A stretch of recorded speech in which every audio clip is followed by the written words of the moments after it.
Welcome to Autism Weekly, the podcast that discusses autism news, current events, and inclusion. Each week, we welcome a guest to the program to share their unique perspective and expertise as it relates to the fascinating world of autism. I'm your host, Jeff Skibitsky.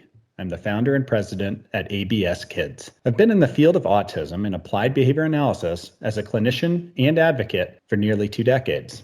This week, we welcome Maren Jacobson and Francisco Chavez to the podcast to celebrate the ABS Kids' 10th anniversary. And we hope to talk about where autism care started out, where it is now, and what's next. Maren was one of the first employees at ABS Kids just over 10 years ago and is now proudly leading our ABS Kids Utah team. Francisco is the regional director in California and was one of our first team members in that state. They've seen it all, experienced the transition from paper to digital data taking, watched insurance reform before their eyes, and developed a company culture focused on helping children reach milestones and realize their potential. Today's podcast is going to be a fun one, celebrating how far the field has come and how far ABS Kids has come. And I look forward personally to hearing all the stories that, led to all these changes. But let's hear the perspective and get into all these stories now. With that said, Maren and Francisco, welcome to the podcast. Thanks, Jeff. Hi, Jeff. Thanks for having us. Oh, it is my pleasure. And you all probably have far more stories than I could ever think of. So what I'd like to do, just to give everybody a bit of an understanding where you're coming from, is, give us a little bit of a background. And Maren, maybe you can start, but I'm sure it feels like a lifetime ago because the world has changed so much around us. But how did you get into the field of autism? Yeah, so I started working with individuals on the autism spectrum back in 2004. I was in college and I was introduced to a facility that was backed by grant money to perform ABA programming for kids on the autism spectrum. I really fell in love with it there. I loved seeing the progress of the children, and the data was something that I found to be very fascinating and very motivating. I just really kind of found my niche there and ended up working with you, Jeff, at a previous center. And it was interesting to see how funding went from being more kind of grant focused to, families being able to access ABA services through their insurance benefit. And then, from there, we started ABS Kids, and I've been here since 2011. I'm really passionate about ABA and the progress that it's able to impact for children and their families. And Maren, I, as you spoke through that, I'd sit back and I think is that when you were talking about that funding issue and who we're able to serve now, it's a whole different world. Now there aren't limits. It's everybody can get access to care. But that was not the situation historically, and getting to live through that and seeing families who typically maybe didn't have that opportunity start to get access to care and see their child develop and get some parent support. What did that feel like for you? It felt great. I think that prior to 2014, when we saw more of the insurances covering ABA services, I'd encountered a lot of families who'd really just kind of sacrificed everything so that they could afford this service for their child. And to see funding improve and see more opportunities for families to access without having to, sell their homes or sell their vehicles and just make it work, that was huge, obviously, for those families. That's a really big win for the field as well, that we can do this and that it's not as financially impactful as it once was for the families and the children that need this type of care. Yeah, and Francisco, I'm going to date your age in ABA right now, and I apologize in advance for doing that, but you've been in the field for 20 years. You worked initially in a place where that research was being generated. So give me your perspective. What led me to ABA and working with children and individuals with autism, as an undergrad at UCLA in the late 90s, I was a psychology major, taking the classes I needed to take, and I took a class by Dr. Ivar Lovas. And it was a behavior modification class. It wasn't necessarily an ABA autism class, but at the end of that class, they brought in 3 families. And these 3 families came with their supervisor, with the child, and in front of 300 people in a lecture hall, they ran a few programs. And the parents would get up there and talk about when they noticed that their child was lagging behind on some developmental milestones, and how quickly they started to see a gap between them and their peers. And then they talked about what the therapy looked like in their homes, their commitment to that therapy, and the training they received from Dr. Lovas's team. And we were able to see where these children were at now with skills that their parents said a year ago they didn't have any of these skills. And it was at that moment where before that, I didn't know what autism was.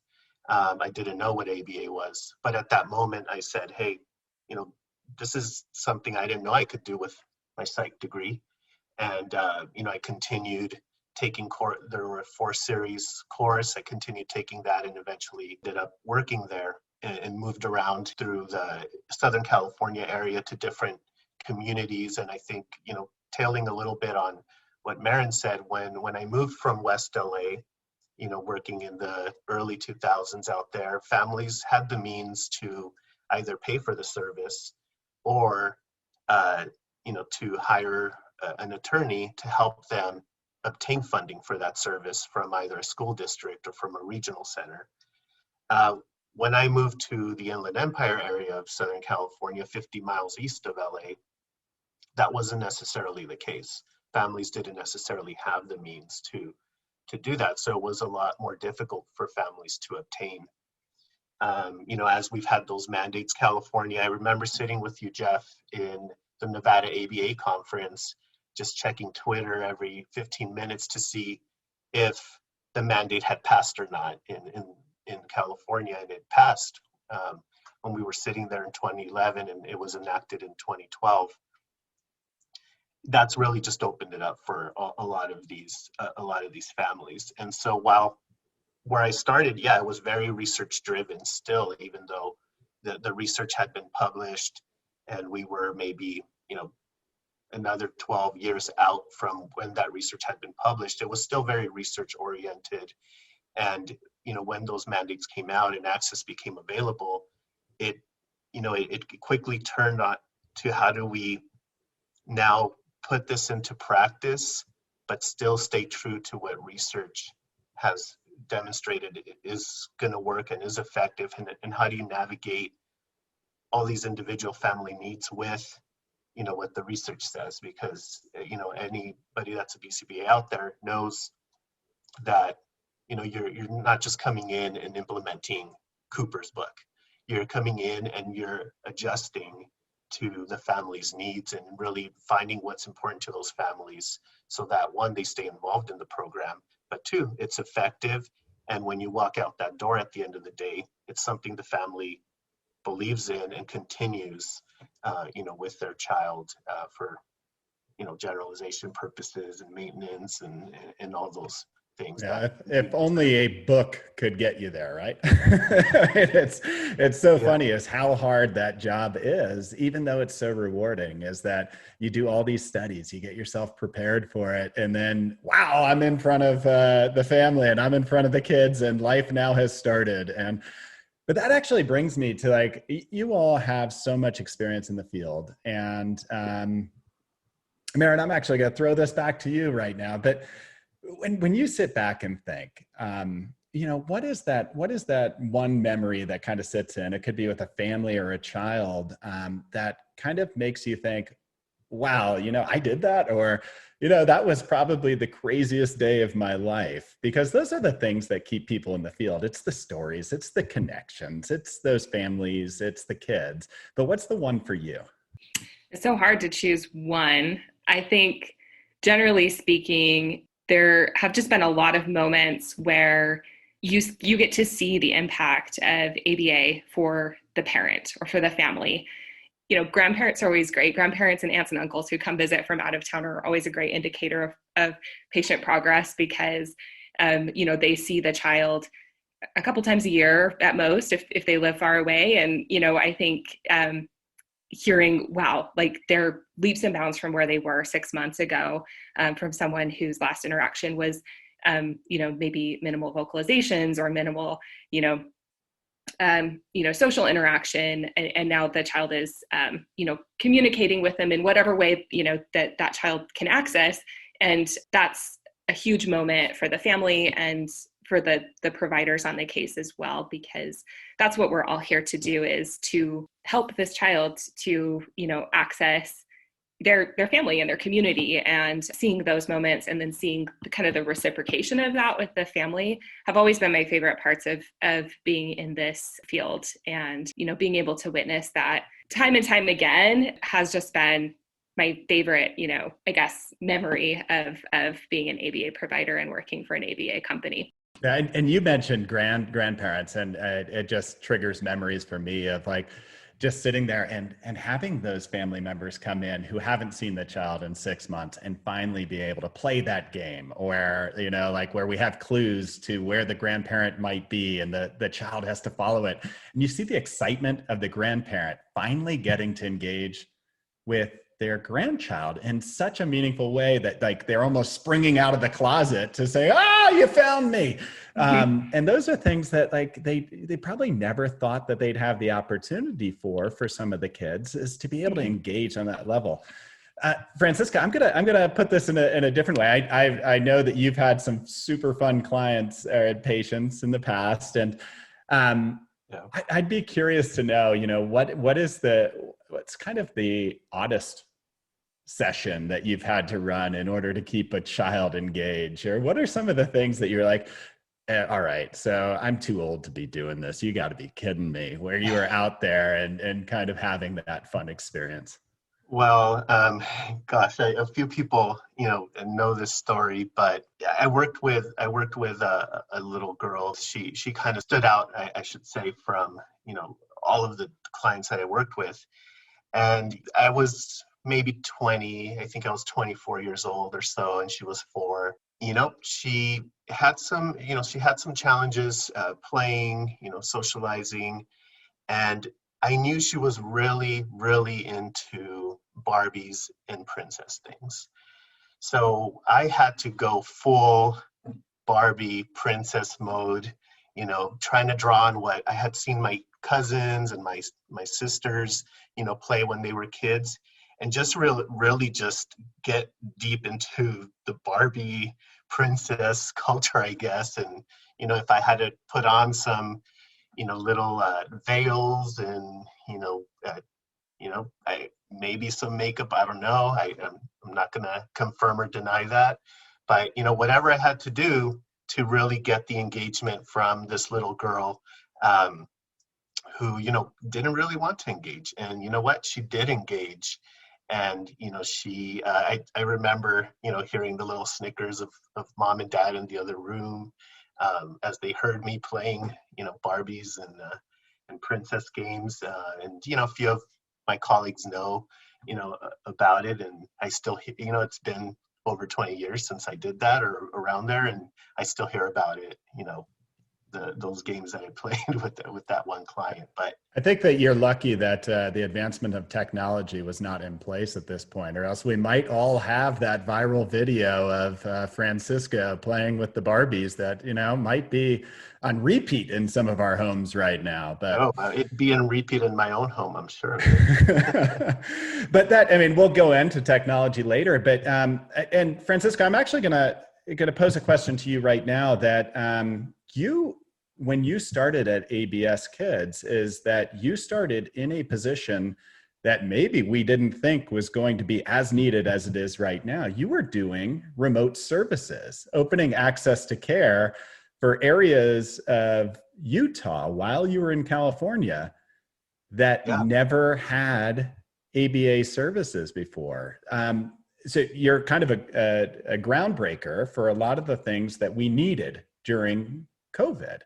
So what is it during kind of this time and even during that advancement period that you've seen with technology in the field that, maybe is the thing that really kind of allows us to be able to bring more people into care? Yeah, I think, when we did do a couple of those projects, that we're probably talking 15 years ago, maybe a little bit less than that, to now that, with everybody kind of being online the last, year and a half, the technology just has improved. The ease of use has improved, where you could realistically, as long as the technology is available, in that home, and now it's available so much easier. It could be on your phone. That wasn't really around back then, but the ease of use is just so much better than it was then. And the importance of that is really providing that access to those families that can access it for different reasons. Obviously, in the last year and a half, it's been because maybe a grandparent lives in the home and they're susceptible to illness. But in the past, it was that they lived 100 miles out from the nearest city center that maybe in itself wasn't even a large city center. So it's really important that we're able to provide that access. I think that's the biggest thing that we really need to find solutions for, is how to provide access to all of these families, and not just those that live kind of in metro areas. And Maren, not to take away from Francisco, but you ground broke a little bit yourself. Is that in Utah, I believe that you were part of the very first collaborative clinic-based model. What is it about the clinic work that you've seen over time that has made that an even better experience for some of the kids?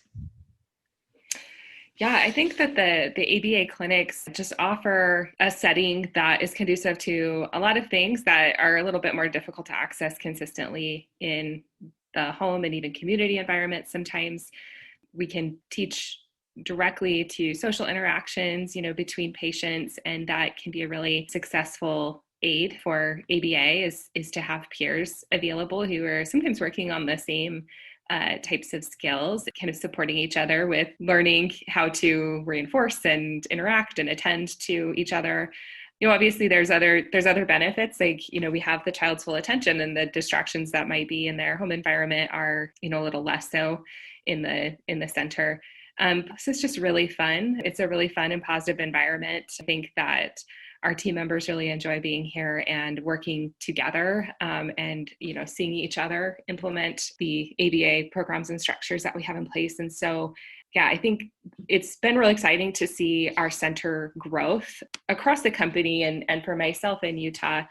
Even the way that the clinics are run nowadays, it's so different. It used to be kind of almost like a hodgepodge, is that you had a building to be able to provide all that care. And that's what clinics were 12 years ago. Now there's so much more sophistication behind it. It's you're able to triage patients better. You went from a 1,500 square foot center to, I think, over 10,000 square foot center in one of the ones in Utah. The world has changed so much, and I think that just brings so much more opportunity, so much more engagement and tailorization to plans. What do you feel about the growth overall in ABA during the same time period? I mean, there's been a little bit more resourcing to what's going on. Did that help to make your clinicians' jobs easier? Did it help the families? What's your thought, Maren? Yeah, definitely. I think much like we were talking in the beginning of ABA starting out as really just research oriented, and that was kind of the goal in the beginning of the field of ABA was, obviously to help children and help individuals with autism, but also to kind of back the field with enough research that we had that credibility. And now what we're seeing is, we've got that credibility, we've got that funding, and, we have the resources to, really make this work as a model of care. And there are a lot of options available to us. And I think, ABA companies across the country are kind of at the same, kind of decision-making step of, how do we best support our clinicians?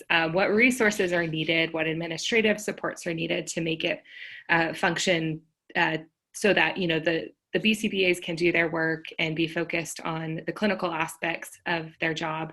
And I'd say that's, been a huge focus over the last several years at ABS Kids is, making sure that we are addressing anything that can be addressed outside of the BCBA position by administrative support, resources that we can allot. And, we're still working toward, this optimal balance. But I do think that that's, from what I've seen from other ABA agencies, that's something that we're kind of all in together is how do we really structure companies that are scalable and that growth doesn't directly impact the clinical care that patients are receiving and that providers are providing. So it's a really exciting time to be in a company like ABS Kids because we kind of get to write the script and learn from past errors that we may have made and grow from them and, just make everything better overall. And that's just our constant state. And the way that you phrase that, I think is spot on. I think that the chance to be able to allow clinicians to be clinicians and not have to juggle all these other jobs that maybe isn't even what they got in the field for and allow them to follow their passion is so important. But I also think that the added of financial resources, I never would have thought that there would be dedicated departments for VP or quality assurance and for data analysis. I know that you had spoken earlier about part of the reason you got in the field is because the data made sense. And to have a whole team of data analysts that are giving you all that on a regular basis, I would never thought that possible 10 years ago. So I think that whole process, I think, is so unique for us to be able to experiencing live, is that all this growth has happened while we've been part of the field. And so Francisco, is with that same sort of concept going on, is that you used to probably have to do it all.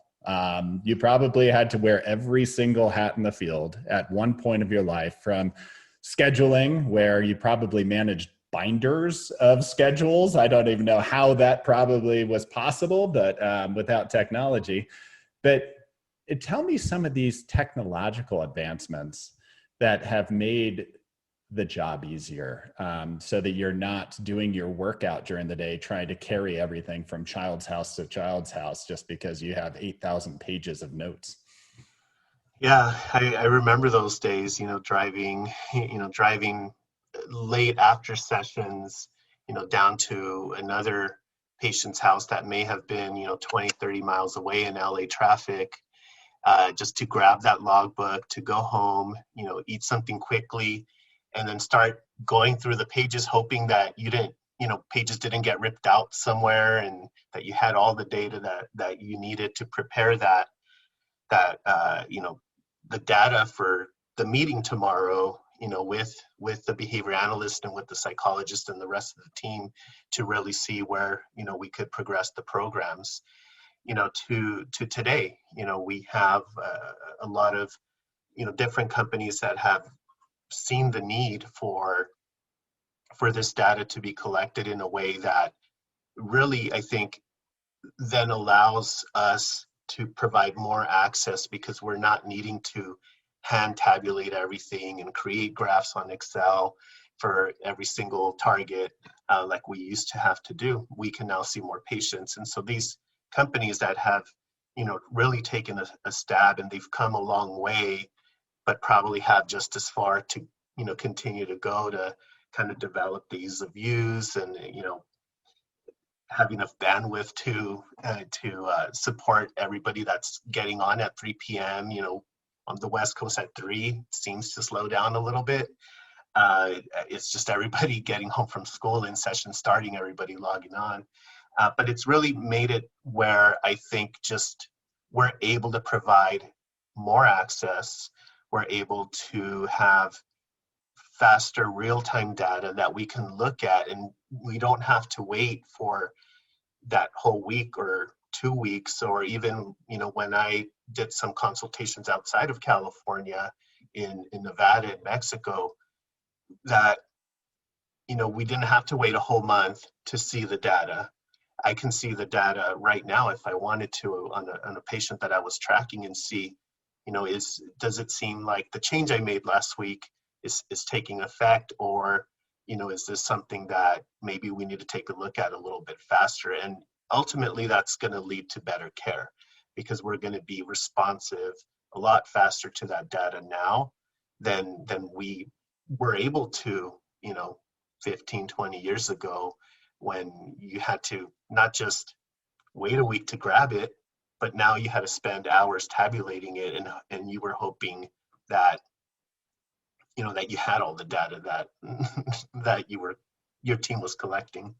No, absolutely. And beyond even the technology for data collection and everything on those regards, is that I think it must have been 8 years ago when we decided that we were going to start sending people through graduate programs. And it was like 5, 6 people. I think how many people are in the graduate program through ABS Kids right now?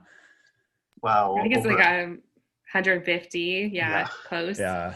That just kind of blows my mind. And then even with like the CEUs, their continued education, and the fact that the field is constantly growing, there's always new stuff that we're able to utilize technology to be able to get that to the staff on a regular basis. I think it's a pivotal change for the field. It enables us to be able to grow responsibly, which I think is so key.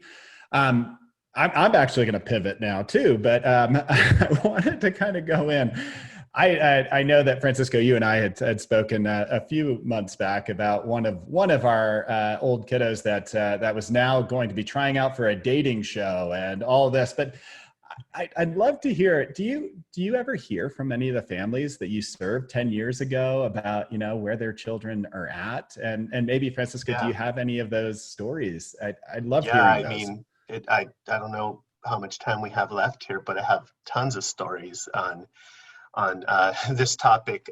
Just a couple, I'll give a couple. So, I have my very first client that I ever worked with. Him and his brother were both receiving treatment. And the client that I worked with, I will never forget any of my family's birthdays ever again, because every single time my sister has a birthday or my mom has a birthday, I will get an email that morning saying, "It's your sister's birthday today, tell her happy birthday," right? And so this is all from when we used to do conversation programs. And I would say, "Hey, how you doing? Good. Did you do anything fun?" "Yeah, it was my sister's birthday." "Oh, how old did she turn?" "She turned 25. And so he just remembered all those dates. And so he's my little reminder of that. And he's doing well. He works for the city, for the city of LA, kind of in the record keeping department, lives with a roommate, but they live independently. I believe they have someone that comes in and checks a couple of times a week to make sure they have all their groceries, all their needs. They've taken care of all their chores that they need to take care of in the house, like washing and keeping the bathrooms clean and things like that, but largely an independent life. You mentioned the other boy. Yeah, he's I guess tried out for Love on the Spectrum, a show that is out there, and he's hoping to hopefully be able to be in the next season whenever it comes back, because they had a production delay, obviously, from COVID, and he was also on a different show, and I think it's coming back this Friday on Netflix. I'm forgetting the name right now, but he was on a couple episodes in that show as well that also deals with autism. Atypical, that's the name of that show. So he was in a few episodes there. My wife also did ABA. That's where we met, actually, in the home with those first 2 clients I mentioned. And Francisco, that wasn't your first big ABA memory. I think that your wife might be mad at you right now for that one. You know what? She's a big podcaster, and she's probably going to hear that. But she gets updates from some of her clients. She has a client that is, driving, successful in school. I believe he's in a band, and every Christmas, we get a card in the mail, just kind of from the parents, and it just updates kind of where he's at, how he's been doing, and he's been very successful, 20 years later from when she worked with him. And that's what we all got into this field for, is that, Yeah. I mean, when you're working in services for autistic individuals and for their families, the goal is that you're enabling them to live the life that they would love to live. And it sounds like whether it's being an actor on dating shows, or taking one's memory and applying it to being somebody who's working for the city and probably can correct everybody on everything they're forgetting to do. And I mean, all the way to being able to kind of just do everything they want on their timeline, because they've gotten the independent skills to be able to say, no, I don't want that extra help. I can do it on my own. That's the key to all the service. Maren, what is it like when somebody gets to that level after they've received services for a while and they quote unquote graduate, or I mean, ultimately where they feel independent enough that they don't need your support anymore? I think it can be, obviously it's a huge triumph for that individual and for the family. I think it can be a little bittersweet for us because, we've spent many hours, with these families and with the child, and, sometimes ending that kind of therapeutic relationship is a little sad for us because we're used to seeing that child every day, and they really kind of become just, a staple for us. But we also obviously are very excited to see them make progress and to move on.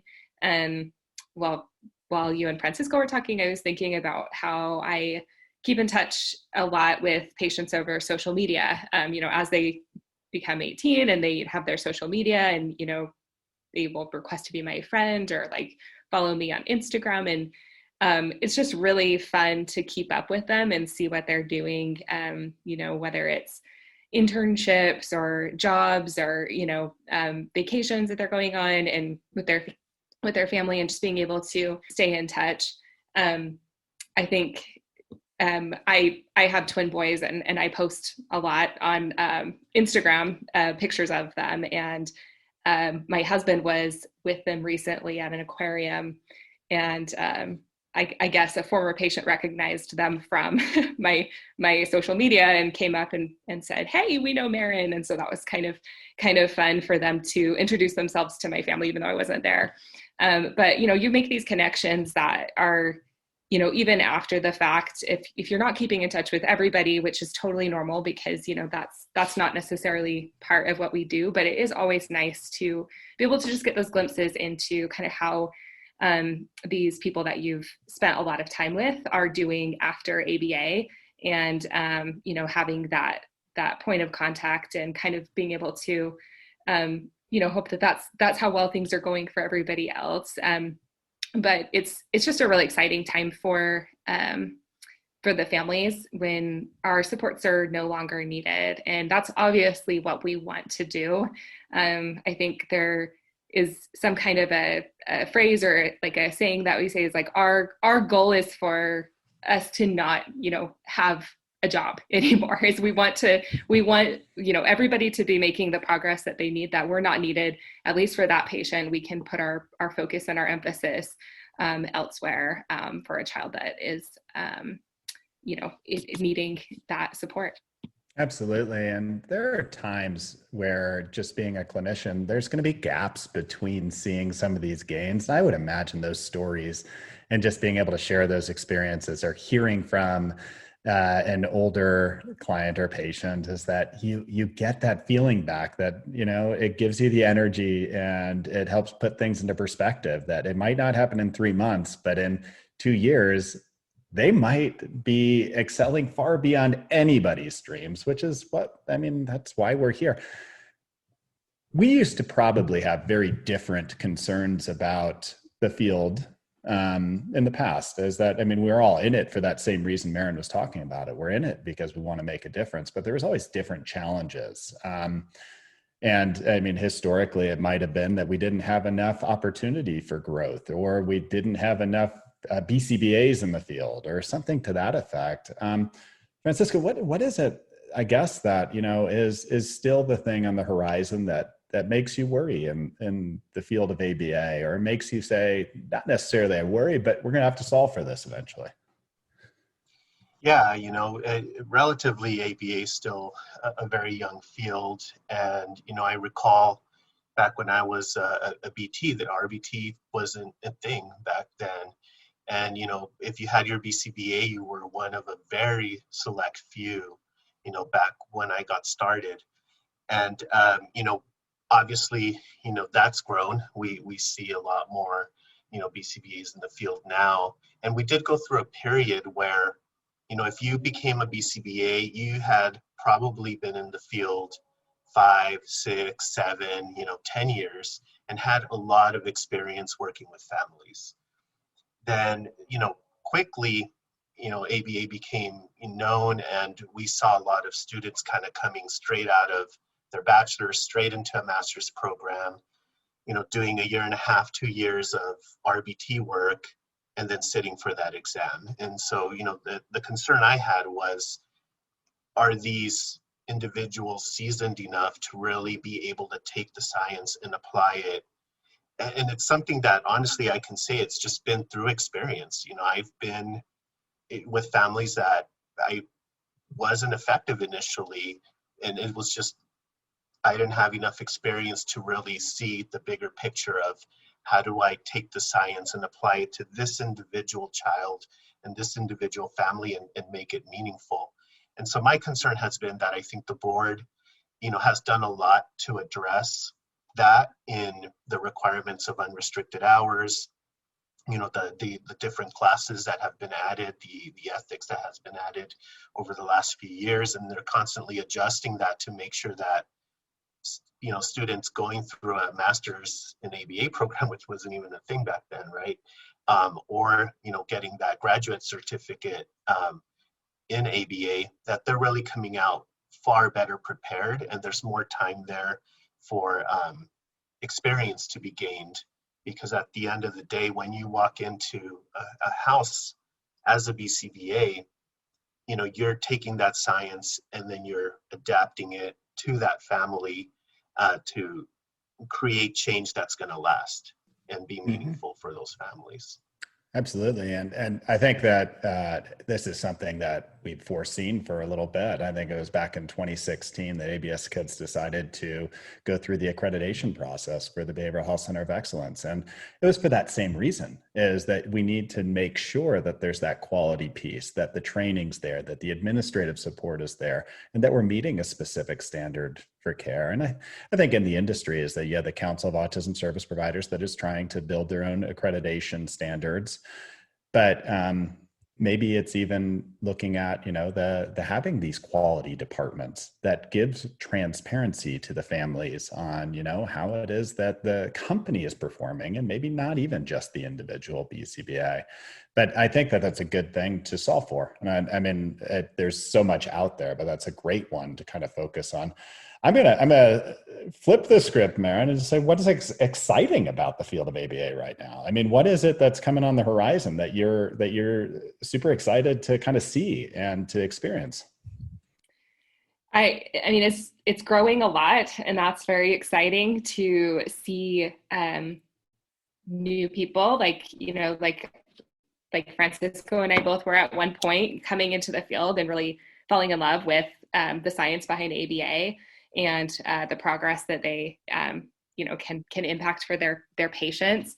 It's also been really exciting to see, and you referenced it earlier, Jeff, that, the transition of our RBT team and population into BCBA roles, where they're able to oversee treatment plans and make decisions for patients while they work with the families. That's very exciting because, we definitely need more people who are passionate about this work and who want to do it and want to, support these children that need the services. So I also think, and I referenced this earlier as well, there's just a lot of opportunity for shoring up our practices and providing the best possible, operational supports for our clinicians and for our families. And it's just like a new frontier of healthcare is kind of the way that I see it, where we have just all this opportunity to make ABA services the best that they can be. I don't even speak to that in terms of at ABS Kids, but I think across the board, the BHCOE is one organization that's helping us to ensure high quality services across, companies and agencies. And I think that is a really exciting next step for the field, that we just continue to increase our credibility and increase our quality. The people that are going to benefit from that the most are the children that we provide services to. So those are the things that I can think of that are just super exciting. And I appreciate the fact that you mentioned the operational component to that, because you all started as clinicians and now are primarily operators. That's your job right now. You are managing states of service and several thousands of employees. And it is a different world that you lived in. And you probably were able to kind of shine the light on how you can take that clinical expertise and turn it into an operational success, but not having to wear 8 hats, 10 hats, having departments that are dealing with contracting, that are dealing with authorizations and billing and human resources, staffing, your education program. Having all of these people that can specialize in so many different things rather than having to do it on your own or doing it at a small company is probably one of those things where it enables you to have those successes and enables you to look forward to say, I'm conquering the next problem instead of just staying above water, which it's one of those growing pains, but it's nice to see the other end of that as well. So I'm gonna end here with just one question, and I hope that you both can weigh in. And I'll start with you, Francisco, but what advice do you have for people that are just entering the field at that behavior tech level, where it's probably the hardest job, but the most rewarding that they'll ever enter into? What is your advice for them? Yeah, I think, talk to your team, talk to your supervisor, communicate, what you're feeling, ask questions, how is what I'm doing in improving the life of this child and their families. Go in there. Every day is a new day for this child to learn something, for you to be able to motivate, to develop a new reinforcer, with this kid. I think the best therapists that I've seen, over my time have been those that can establish their own individual, very unique reinforcer or little routine with a kid that kid says, hey, when Francisco comes to my house, that's when we play the silly game that only him and I have. And that child will want to work for me, and it makes my job easier, funner, and I'm able to get through what I'm assigned to do without really putting much effort into it. You're following protocol. The kid wants to work for you. You're going to have a blast, when you do that. So I'd say, establishing that relationship, that unique reinforcer, and not relying on, okay, you got all your 10 stars, here's an iPad. Let's do something that only you're going to attribute to me, because then when I'm not here for a week and I come back, you're really going to want that game again. You're really going to want those individual reinforcers. It's going to make those days go by fast. Those 4-hour sessions, I know it sounds funny, but it'll make those 4-hour sessions go fast when that kid wants to work for you. Absolutely. Those unique relationships, it's got to be the lifeline for that energy and for wanting to continue to try new things and push through challenges. Maren, for those new clinicians, for those new BCBAs, you've seen so many go through that process. Mm-hmm. What's the advice for them? They're entering into a whole new world as well.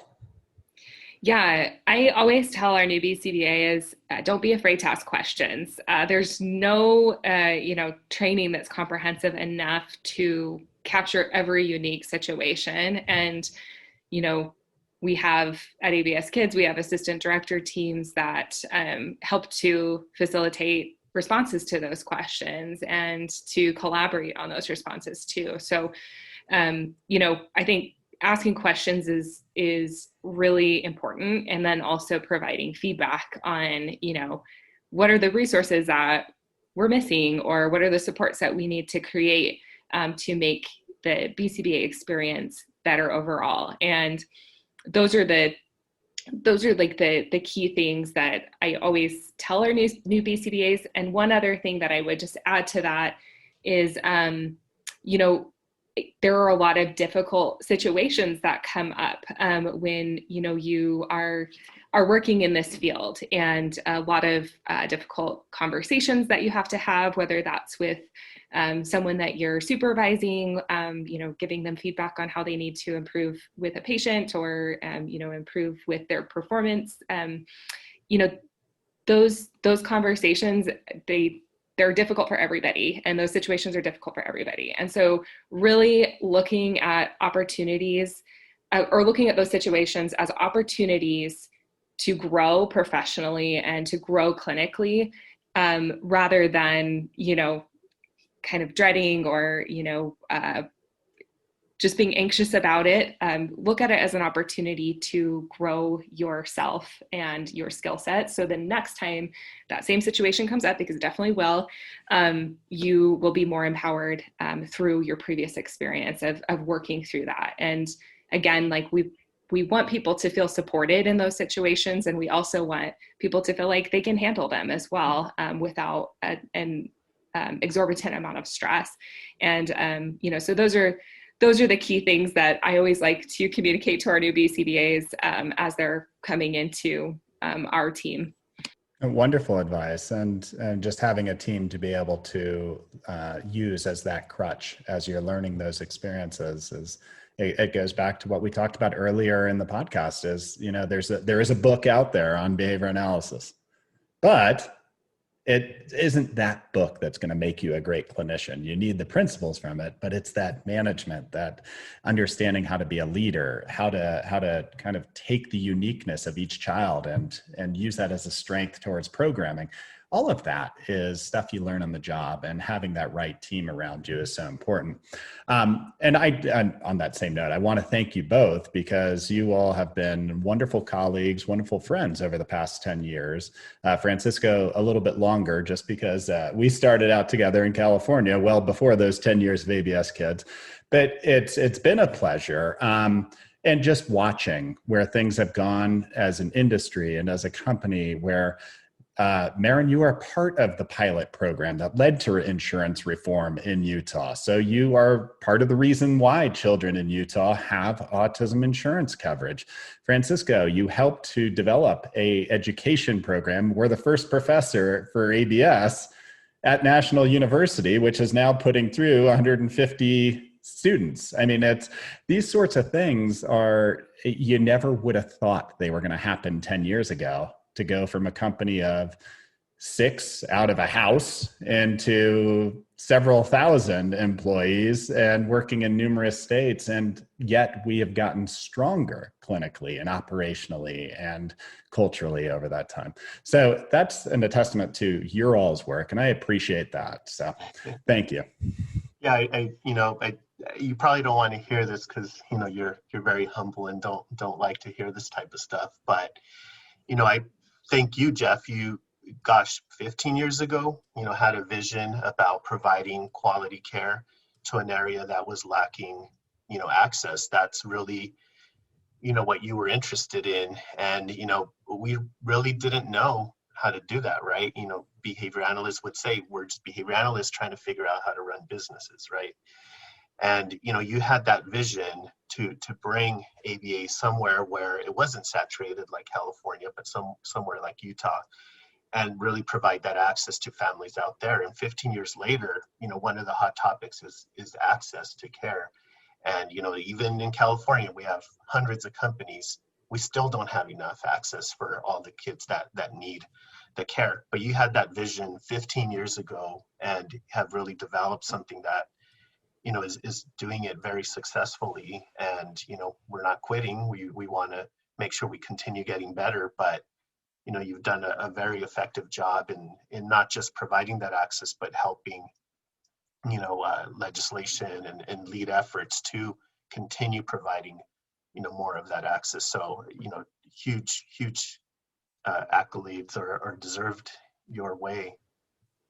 I appreciate the fact that there is this giant team of ABS kids that everybody has their unique role in every one of the things that have occurred, including a management team, which who would have thought that we would have that level and that caliber of a management team come on to help us to be able to go through this growth. So I do appreciate you all taking the time. I know that your lives are super busy, and the fact that you're able to carve out way too long to talk with me is a pleasure. So thank you all. And hopefully we'll be able to get back on and do this in another 10 years. We'll have a 20-year reflection. So hopefully we'll all be able to have some great stories packed in for them. We'll be a lot more gray then too. Yeah, I'm glad it's not a video podcast, because I might have to wear a hat. I don't think I'll have hair by then. Well, thank you guys. I appreciate it. Thank you for listening to Autism Weekly. We hope you tune back in next week to learn more about autism in the real world. Autism Weekly is now found on all the major listening apps, including Apple Podcasts, Google Podcasts, Stitcher, Spotify, Amazon Music, and more. Subscribe to be notified when we post a new podcast. Autism Weekly is produced by ABS Kids.